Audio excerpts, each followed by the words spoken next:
5,168 Japanese aircraft destroyed, 270 American Hellcats lost in return, 19-1. That is the math of the Pacific Air War from the summer of 1943 to the summer of 1945. It is the most lopsided kill ratio ever recorded by a major fighter aircraft in a major war, and the story of how it really happened, not the story they told in the squadron mess hall, was sitting in the long grass at Yokosuka Naval Air Base on the 30th of August 1945. 16 days after the war ended, a column of United States Marines was moving through the wreckage that morning, the 4th Regiment. They had been told to expect resistance. They found instead a defeated country and a base full of bombed hangars and broken aircraft, a Yokosuka P-1Y Ginga bomber on one wheel, a half-finished Shinden prototype with its forward canard still pointing at the sky, charred Zero airframes pushed into the weeds.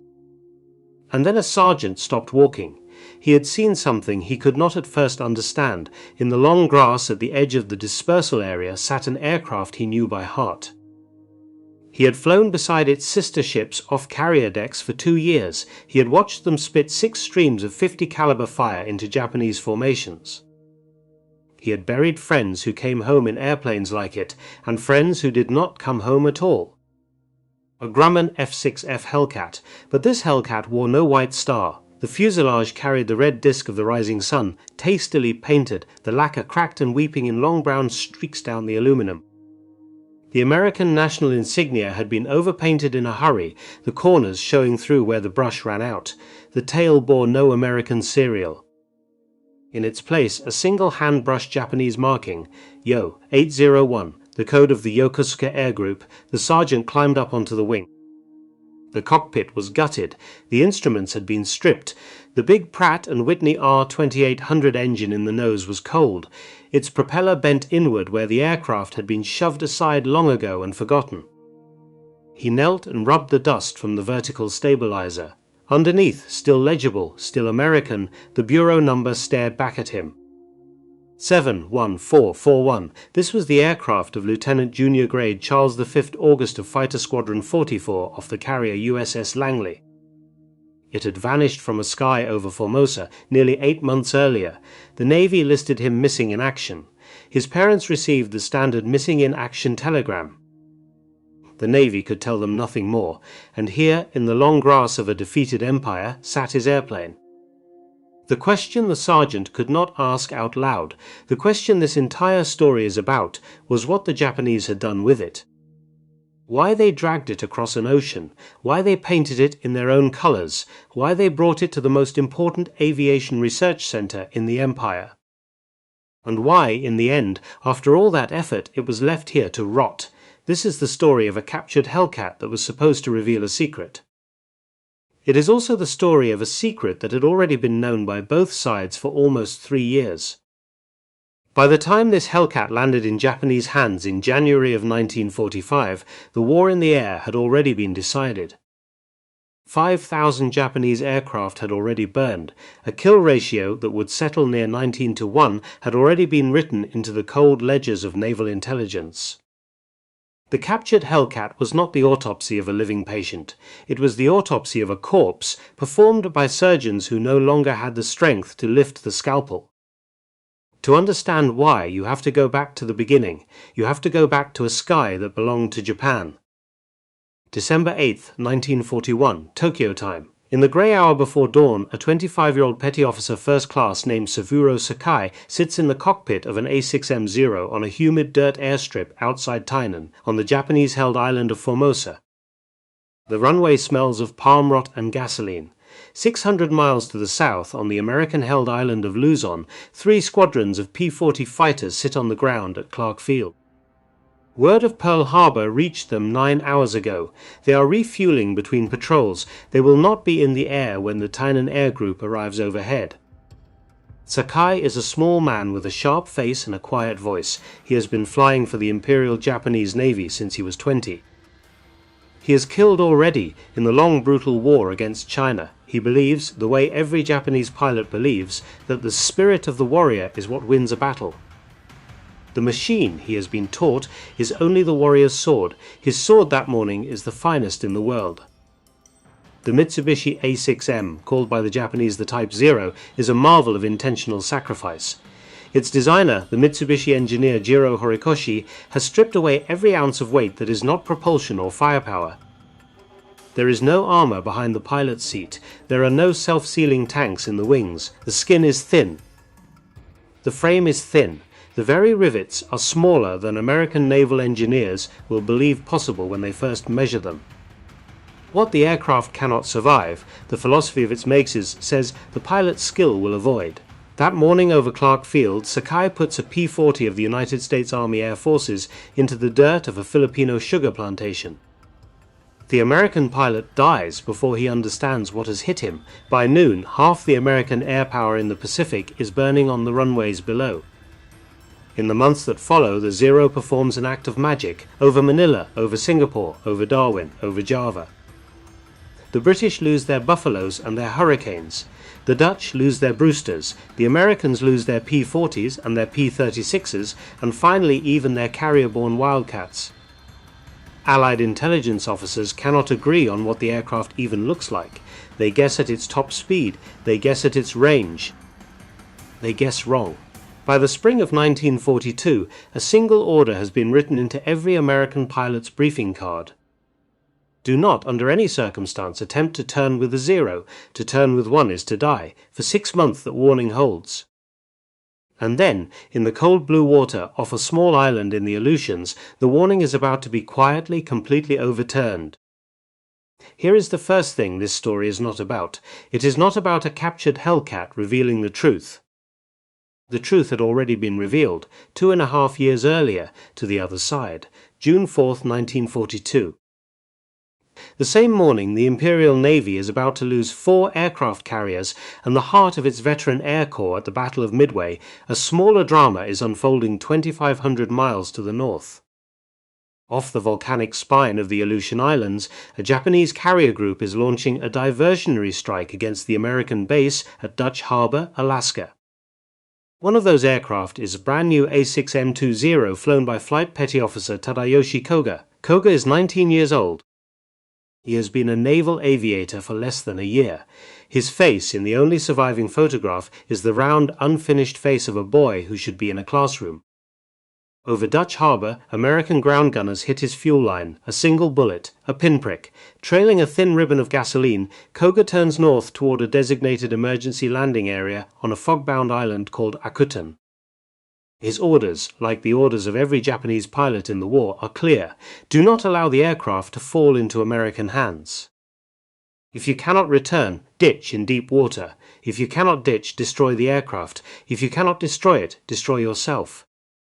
Koga, perhaps because he is 19, perhaps because he believes he will be rescued, chooses a third option. He looks down and sees what appears to be a flat green meadow.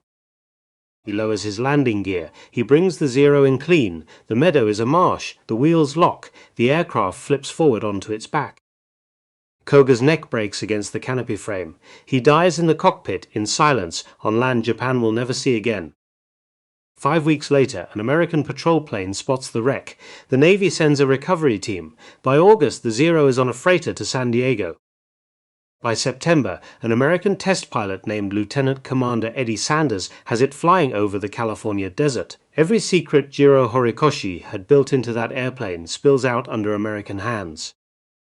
The frozen controls above 300 miles an hour, the starved engine above 20,000 feet, the thin skin, the unprotected tank.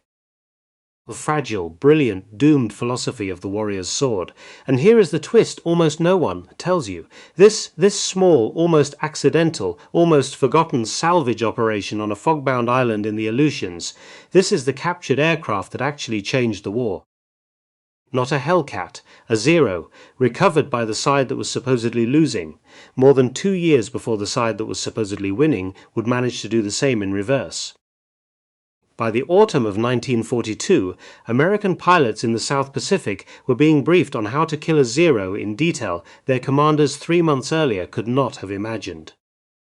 By the spring of 1943, the Grumman engineers on Long Island were finishing an aircraft designed with that intelligence already baked in.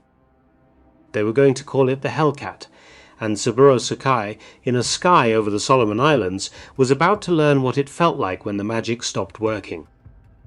In November of that same year, November of 1942, less than 5 months after Koga Zero left an empty cockpit on Akutan, a young American naval aviator named Charles Vincent August takes off from the deck of the USS Ranger in the cold blue Atlantic off the coast of Morocco. He flies a Grumman F4F4 Wildcat. He is a junior officer in Fighter Squadron 41. The operation has a name: Torch. The Allies are landing in North Africa. The airfields they need to seize are held not by Germans, but by the Vichy French, Frenchmen technically neutral, technically defeated, technically still flying combat sorties for a government that exists at the pleasure of Berlin. August scores 2 confirmed kills against French fighters over Casablanca, then his engine fails. He bails out over Vichy territory and lands hard in a field. Within an hour, he is a prisoner of war. Here is the second twist this story turns on. Charles August will be a prisoner of war twice in his life. 2 captures, 2 different enemies, 2 completely different fates. This first time he is held for less than 3 weeks. The Vichy regime in Morocco capitulates almost immediately under the weight of the Allied landings. By the end of November he is back aboard the Ranger, eating Navy chow, writing a letter home that says only that he is fine. He is fine, he is fine. He has survived his first captivity for the simplest of reasons. His captors were not the Japanese. He does not yet know this. He cannot know it. The aircraft he will be flying when he is captured a second time has not yet been built. The carrier he will fly it from has not yet been launched. The empire that will hold him does not yet know how desperately it will need him, or rather, how desperately it will need the airplane underneath him. 26 months from this moment, on the morning of the 4th of January 1945, Charles August will lower the gear of a Grumman F6F Hellcat, Bureau number 71441, onto an enemy airfield on the island of Formosa. He will climb out with his hands raised. He will be marched, this time, not toward repatriation, but toward a prison camp in the hills outside Tokyo. And his aircraft, the heavy, ugly, brilliant machine that had been killing Japanese pilots at a ratio approaching 19:1 for almost 2 years by then, will be hoisted onto a freighter and shipped to the very place where the Imperial Japanese Navy still believed it could find an answer. A research arsenal called Yokosuka, where, almost a year later, on the 30th of August 1945, a young American Marine sergeant will rub the dust off a tail fin. And stop walking, in the long grass, of a defeated empire, the Hellcat reached the war in August of 1943. 8 months had passed since American test pilots had finished writing the autopsy of the Zero. 2 years had passed since Pearl Harbor. The aircraft that was about to step into the sky over the Pacific was not an experiment. It was the answer to a question that had been asked very carefully in cold rooms full of engineers and gun camera footage and pages of Lieutenant Commander Eddie Sanders's flight notes from the California desert. The answer was simple. Build a fighter that brings the pilot home. The Grumman F6F3 Hellcat that rolled off the assembly lines on Long Island weighed more than twice as much as a Zero. Where the Zero carried no armor, the Hellcat carried slabs of steel behind the pilot's seat and beneath his rudder pedals. Where the Zero's wing tanks caught fire from a single tracer round, the Hellcat's tanks were lined with self-sealing rubber that closed bullet holes the way human skin closes a small wound. Where the Zero carried 2 20mm cannon with only 60 rounds each, enough for 7 seconds of cannon fire, total, before the heavy guns went silent. The Hellcat carried 650 caliber Browning machine guns and 2,400 rounds. Enough for nearly 30 seconds of continuous fire. Miss your target, miscorrect, and still have ammunition left for the next one.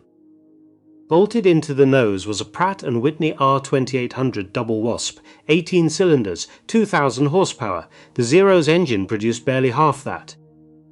And here is the part the Japanese engineers would later, when they were finally allowed to measure one, struggle to put into words. The Hellcat was ugly. It was deliberately, almost defiantly, ugly. There was nothing elegant about its blunt cowling, its broad blunt wings, its thick blunt landing gear. There was no poetry in its construction. It looked, the joke ran in the Grumman factory, like an iron sled. The Japanese pilots who would die to it called it something else. They called it the heavy beast. They called it the truck. It killed them anyway. On the 31st of August 1943, the Hellcat tasted blood for the first time. Aircraft from the carriers USS Yorktown and USS Independence struck Marcus Island, a small Japanese-held outpost 1,200 miles southeast of Tokyo. There was little resistance.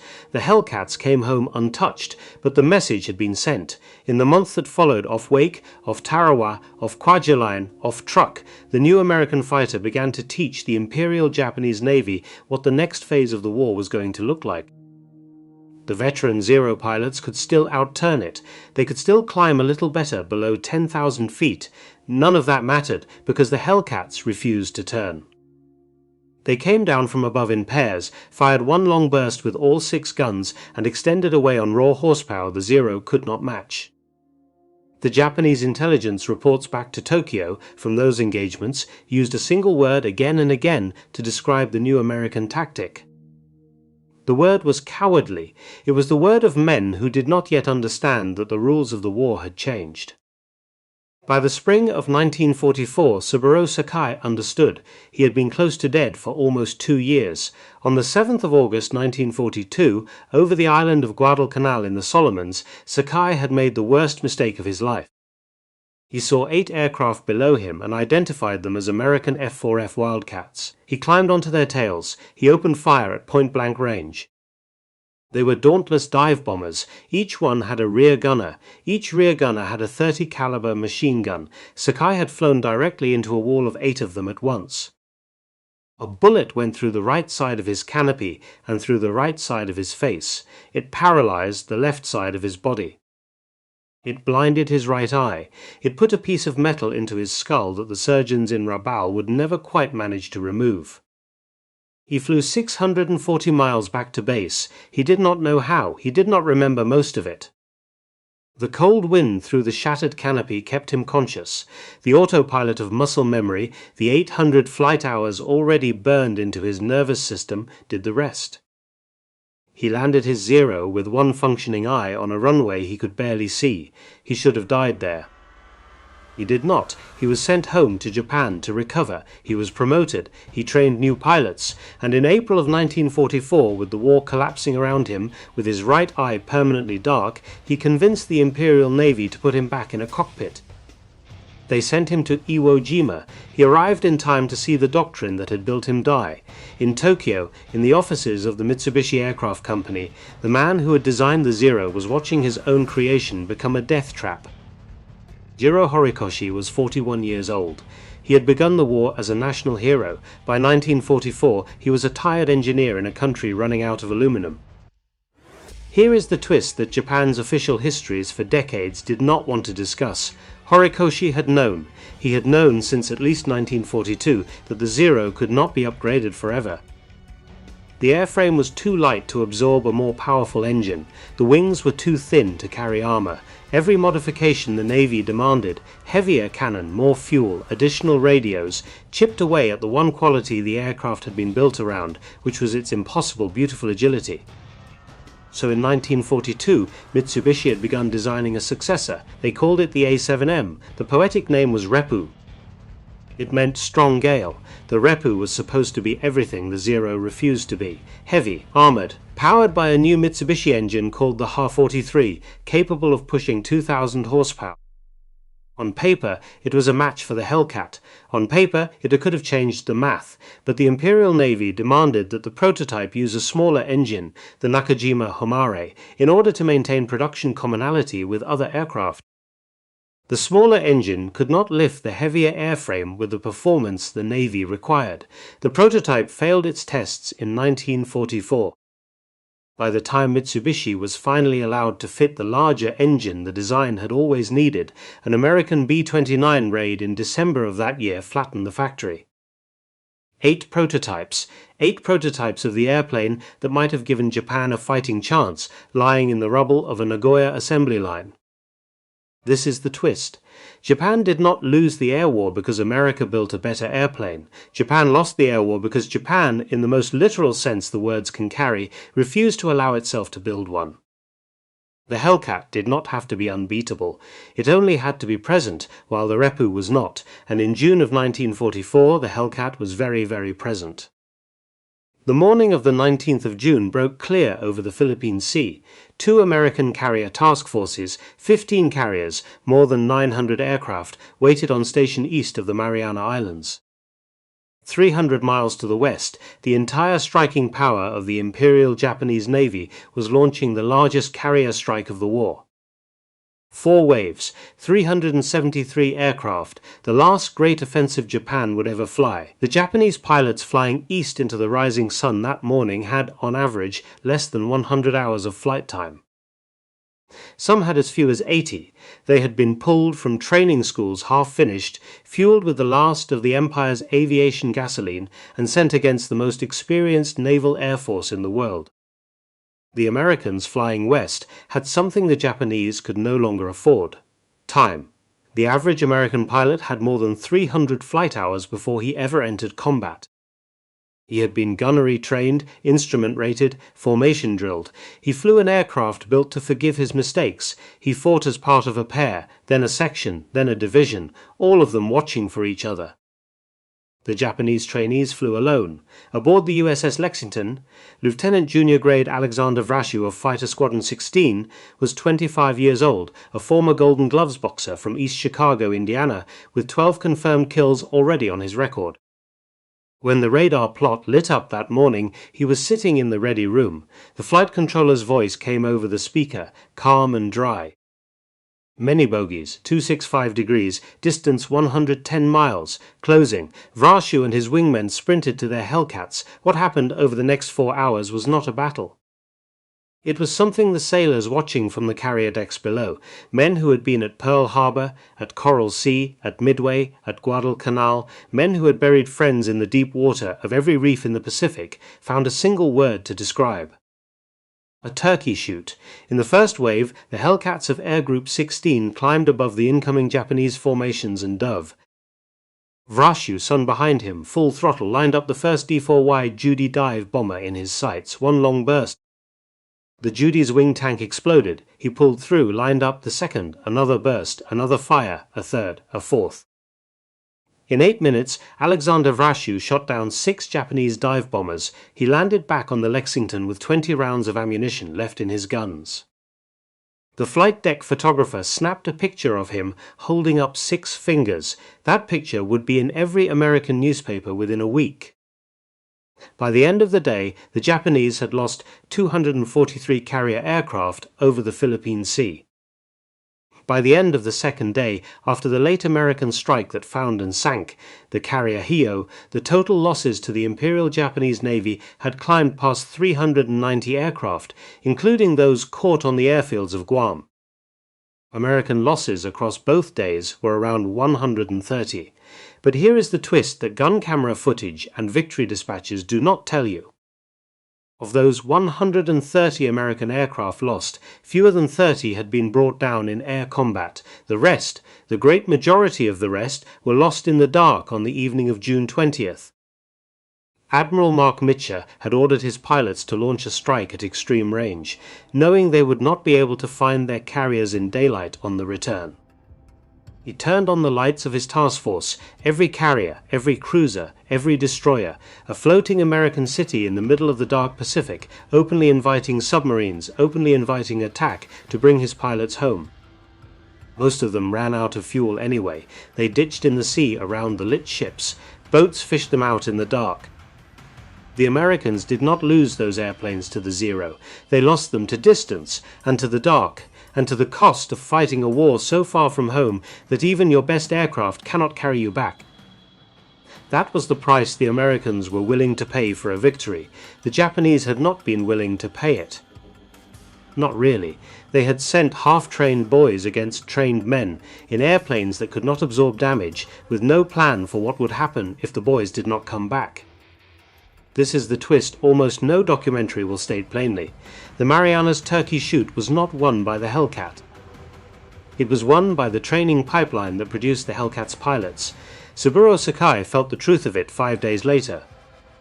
On the morning of the 24th of June, 1944, Sakai led a flight of Zeros from the volcanic strip on Iwo Jima out over the open ocean. The Yokosuka Air Group, what was left of it, had been ordered to intercept an American raiding force closing on the home islands. Sakai had not flown combat in 2 years. His right eye still saw nothing. He compensated by turning his head, by trusting the pilots on his wings, by remembering. He saw 15 aircraft in the haze ahead of him and recognized them, at first, as friendly. The silhouette, the formation, the timing, all of it consistent with a returning Japanese flight. He waved his wings in greeting.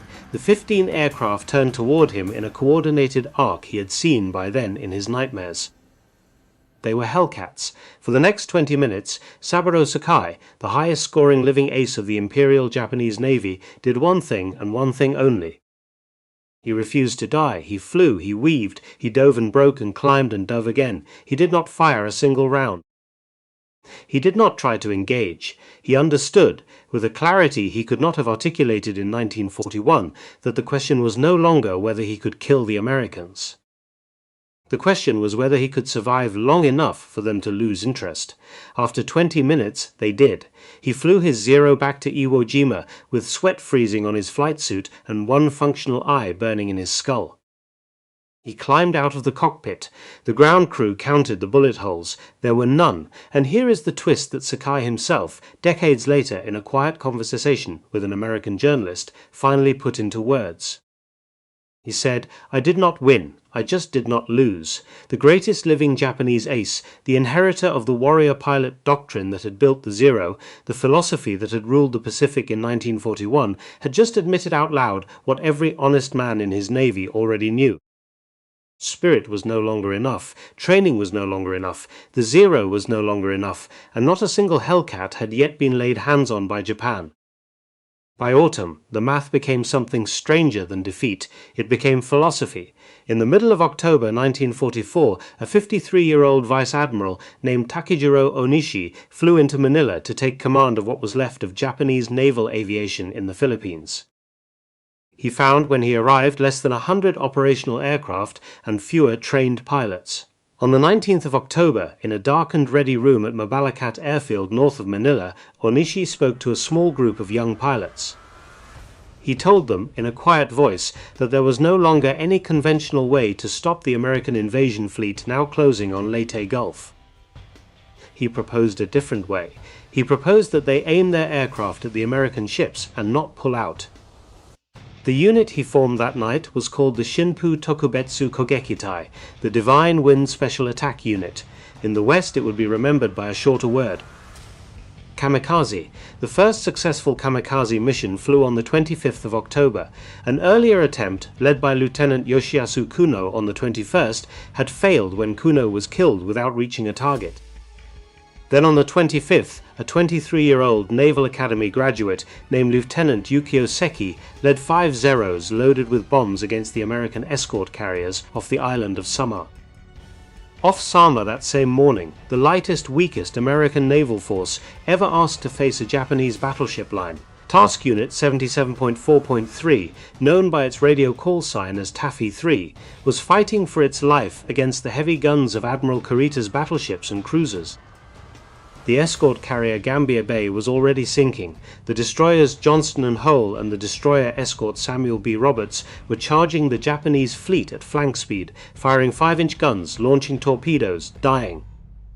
Into the smoke of that already impossible battle, Seki's 5 Zeros came down. One of them struck the escort carrier USS St. Lo and detonated. The St. Lo's munitions cooked off. The carrier broke in half and sank in less than 30 minutes. The age of kamikaze had begun. And here is the twist this story has been building toward. The decision to spend Japanese pilots as guided weapons, the doctrine that would kill nearly 4,000 young men in the war's final 10 months, was made on the 19th of October 1944. The first Hellcat would not fall into Japanese hands until the 4th of January 1945, 77 days later. By the time Japan finally got its hands on the enemy's machine the entire technical evaluation effort was supposed to study and counter, the Empire had already given up on the idea of countering it at all. They had moved on. They had decided to stop trying to win battles in the air and to start exchanging pilots for ships at 1-for-1. The captured Hellcat would arrive at a research arsenal whose own government had already declared the answer technically impossible. It was, in every sense the word can carry, too late. The morning of the 4th of January 1945 broke clear and cold over the South China Sea. At 7:15 on the flight deck of the carrier USS Langley, 16 F-6 F-5 Hellcats of Fighter Squadron 44 turned up their engines. Commander Malcolm T. Werdell led the launch. Behind him, in the 2nd Division, in an aircraft carrying the tail code 29 and the bureau number 71441, sat Lieutenant Junior Grade Charles Vincent August. It was his second combat tour. He was older now. He had flown off the Ranger in the Atlantic. He had spent 3 weeks in a Vichy prison cell in Morocco and walked out of it alive. He had come home, transferred to the Pacific, joined VF-44, learned to fly the heavy grey Hellcat that the Japanese were burning by the thousand. The mission that morning was a strike against airfields on the island of Formosa in support of the American landings at Lingayen Gulf 5 days later. The target was the Japanese airfield at Kobe. The Hellcats reached the target without trouble. August dove on a row of parked aircraft. He fired, he climbed away, and then, somewhere on the climb-out, his engine quit. There is no surviving account of what went through Charles August's mind in the next 90 seconds. There is no radio transcript. There are only the bare facts in the squadron's loss report, written that evening in a cabin on the Langley. Engine failure, forced landing, pilot listed missing in action. He brought the Hellcat down in a field outside Kobe Airfield. The aircraft did not catch fire, the structure held. He climbed out, raised his hands, and was taken prisoner by Japanese soldiers within minutes.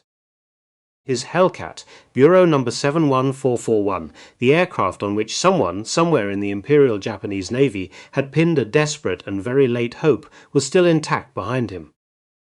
And the freighter that would carry it across the South China Sea, north past Okinawa, into the home waters of an empire already past saving, was already waiting in a Formosan harbour.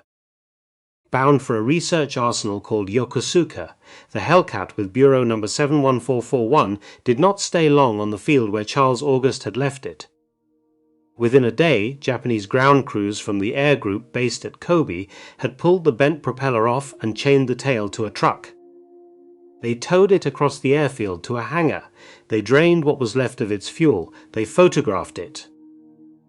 A Hellcat in one piece on Japanese soil. For an empire that had been losing aircraft at a rate of 19 for every one it brought down, this was the first time in the war that anyone in Japan had laid hands on the machine that had been doing the killing. The aircraft was trucked into the town of Kobe and parked beside a small shrine. Locals were brought to see it. School children were lined up in front of the cockpit for photographs. Officers gave speeches about the eventual destruction of the American invader. The propeller leaned against the wall of the shrine like a war trophy from a previous century. It sat there for several weeks. Then a ship from the Imperial Navy's Technical Command arrived in Kobe Harbor, and the Hellcat was hoisted aboard. It crossed the South China Sea on the deck of a freighter, lashed under canvas, sailing north past Okinawa, past the Ryukyu chain, into the inland sea, and at last to the great naval anchorage at Yokosuka. American submarines were hunting that route by January of 1945. American carrier strikes had reduced the merchant marine to a skeleton. The Hellcat made the crossing alive. It would be one of the last large cargoes to do so. It was unloaded at Yokosuka and rolled into the hangars of the Naval Air Technical Arsenal, the Kaigun Koku Gijutsu Sho, the most important aviation research facility in the empire. Then the Japanese painted it. The blue-grey American sea camouflage was sanded down. White stars were overpainted with the red disk of the rising sun. The American bureau number on the tail was covered, hastily, with a single hand-brushed Japanese designation, Yo, 801. The aircraft was now, in name and in markings, a unit of the Yokosuka Air Group. What it was not was flown. Here is the seventh twist of this story, the one almost no one tells. There was no dramatic test flight. No mock combat between a captured Hellcat and a Japanese ace. No moment of revelation in the cockpit. The story you may have heard, the story of a Japanese test pilot taking the Hellcat into the air and writing a report that shocked the Imperial Navy, is very simply an invention. Because by January of 1945, the Imperial Japanese Navy had something more pressing to worry about than test flights. It had no fuel. American submarines operating out of Pearl Harbor and Fremantle and Brisbane had been quietly killing the Empire all year. They had hunted the tankers, the slow, predictable, irreplaceable tankers carrying crude oil from the Dutch East Indies up to the refineries at home.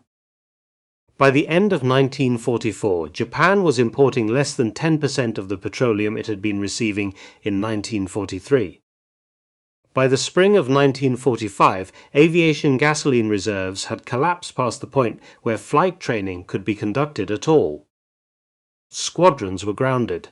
Pilots polished aircraft they could not start. Cadets were taken out of cockpits and given bamboo spears for the defense of the home islands. In a country that could not afford to fly its own combat aircraft, the idea of running a test program on a captured American fighter was not a tactical option. It was a fantasy, so the Hellcat at Yokosuka was studied the only way it could be, cold. Engineers from the technical arsenal disassembled the engine bay. They measured the armor plate behind the pilot's seat with calipers. They cut a section of the self-sealing fuel tank lining and weighed it. They counted the rounds in the ammunition boxes for the 650 caliber Brownings. They photographed the cockpit, the panel layout, the throttle quadrant, the gun sight. They wrote technical reports in careful professional Japanese. The reports went into a file, and in the offices that received them, there was no longer anyone with the authority to act on what they said. The men who might once have built a counter to the Hellcat, Horikoshi at Mitsubishi, the engineers at Nakajima, the test pilots at Yokosuka itself, were watching their factories burn. The B-29s of the 20th Air Force were turning Japanese cities to ash. The Repu prototypes were rubble. The new Mitsubishi engine that might have powered a real successor to the Zero was a workshop full of half-finished castings. The technical analysis of the captured Hellcat, when it was finally written, was not a battle plan, it was an epitaph. It described in cool engineering Japanese exactly why Japanese pilots had been dying: the armor, the firepower, the horsepower, the serviceability. Every measurement matched what the men at the front had already learned in blood. Yes, the engineers concluded, the Americans build better airplanes. Out in the camps where the Allied prisoners of war were being held, Charles August was beginning his 8th month of captivity. He had been moved from Formosa to a camp in the hills outside Tokyo. He had lost a great deal of weight, as nearly every Allied prisoner in Japan had by the spring of 1945. His diet had been rice and barley and occasionally fish. Conditions at the camp were typical of Imperial Japanese facilities holding American flyers: chronic malnutrition, repeated interrogation, periodic violence.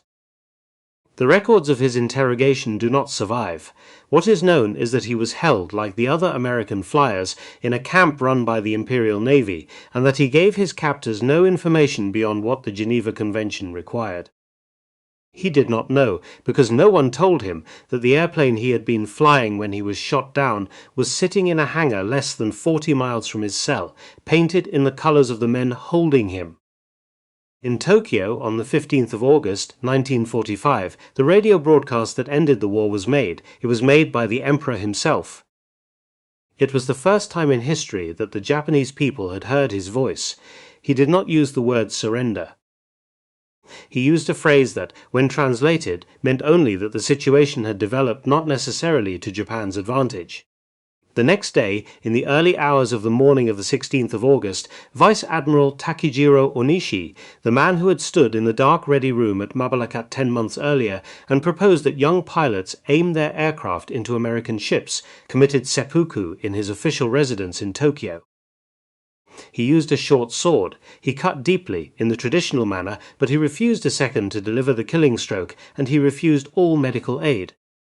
He took 15 hours to die. He left a note. It was addressed to the young men he had sent on one-way missions. It apologized to them.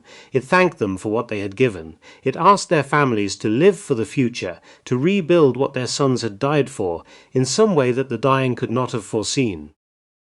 It said nothing about the airplane in the hangar at Yokosuka. It did not need to. The hangar and everything in it was no longer Japan's to keep. 2 weeks later, on the 30th of August 1945, the United States 4th Marine Regiment landed at Yokosuka and began the occupation of the great naval base. The Marines moved cautiously through the wreckage. They had been told to expect resistance. They found instead only an exhausted country. They found shattered aircraft and empty hangars and the long fields of grass that had once been dispersal areas. They found a half-finished Shinden experimental fighter, its nose-mounted propeller pointing at the sky. They found Yokosuka P-1Y bombers that had been scuttled by their own ground crews, and at the edge of a dispersal area, half hidden by weeds, they found a Hellcat.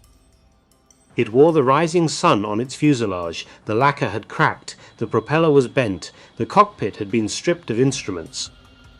Someone, sometime in the last desperate spring of the war, had pushed it off the apron and out of the way, and forgotten about it. A young Marine sergeant climbed onto the wing. He rubbed the dust from the vertical stabilizer. The bureau number underneath was still legible. 71441. He could not have known the name of the man who had last flown it. He could not have known that, in that same week, that man was being processed by American military doctors in a recovered prison camp not far from where he stood, being weighed and measured and asked gently for the names of his family at home. He could not have known that two stories, separated for 8 months by an ocean of war, had ended at almost exactly the same place at almost exactly the same hour. He only knew that an American airplane was sitting in a Japanese field with a foreign flag painted on it. He stood there for a long moment. Then he walked back to his column, and the column moved on. Charles August came home to the United States in the autumn of 1945. He had survived. He had been a prisoner of war twice in his life of two different enemies, and both times he had come home. He spoke very little, in the years that followed, about his time in Japanese captivity. The Hellcat that had carried him into it disappeared from the historical record sometime after the photographs of August 1945. It survives today only in those few frames of black and white, a derelict in the grass, a foreign flag on a familiar wing. Saburo Sakai survived too. He lived a long life. He became in his last decades a man who spoke against the war he had fought in. In September of the year 2000, at the age of 84, he was a guest of the United States Navy at a formal dinner at Naval Air Station Atsugi, 12 miles from Yokosuka, where the captured Hellcat had been studied, and he collapsed of a heart attack at the table and died among American officers who had come to honor him. The men who had flown the Zero, and the men who had flown the Hellcat, and the men who had lived to see the end, mostly chose silence. But the arithmetic they had been part of remains. 5,168 Japanese aircraft destroyed by Grumman F-6F Hellcats in air combat. 270 Hellcats lost to enemy fighters in return, 19-1. It was not a ratio produced by one airplane. It was produced by a country that taught its pilots for 300 hours before sending them into a war against a country that taught its pilots for 80. It was produced by factories on Long Island that turned out 600 Hellcats a month, against factories at Nagoya that turned out fewer than 200 Zeros and could not protect them from the B-29s that came for them. It was produced by self-sealing rubber and armor plate and the unspectacular conviction, written into the design of every American combat aircraft from 1943 onward, that the pilot inside was worth bringing home. And it was produced, more than anything, by what an empire chose not to listen to. Jiro Horikoshi knew. He had known since 1942. The Reppu might have changed the math. The Navy refused to let it. Saburo Sakai knew. He had said it out loud with one good eye and a piece of metal in his skull, in a sky over Iwo Jima 5 days after the Marianas Turkey shoot. The engineers at Yokosuka knew. They had measured it in the spring of 1945 on a captured American airplane that no Japanese pilot had ever flown. The truth had been in the room the whole time.